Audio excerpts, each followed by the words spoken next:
Hi, I'm Polly Bath. I speak in schools throughout the country, helping to manage and change difficult classroom behaviors that interrupt instruction.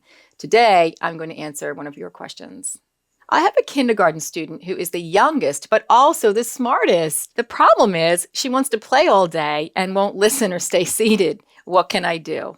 Well, we all know that kindergartners need to play more anyway. But what I hear here is I've got a kid who's loaded with facts, all right, and has got all that stuff, but really needs to play.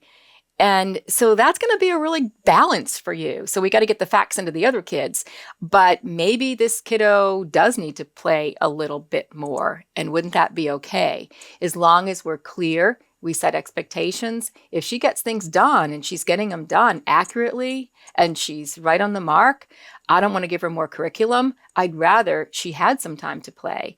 So I may try to work that in with her, even if it's an individual thing. If she's done, she comes up to me and says, I finished this and I've got all this. And I go, wow, that's beautiful. Why don't you take some time, and build a Lego?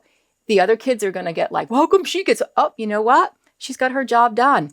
You get your job done, we'll do some more play too.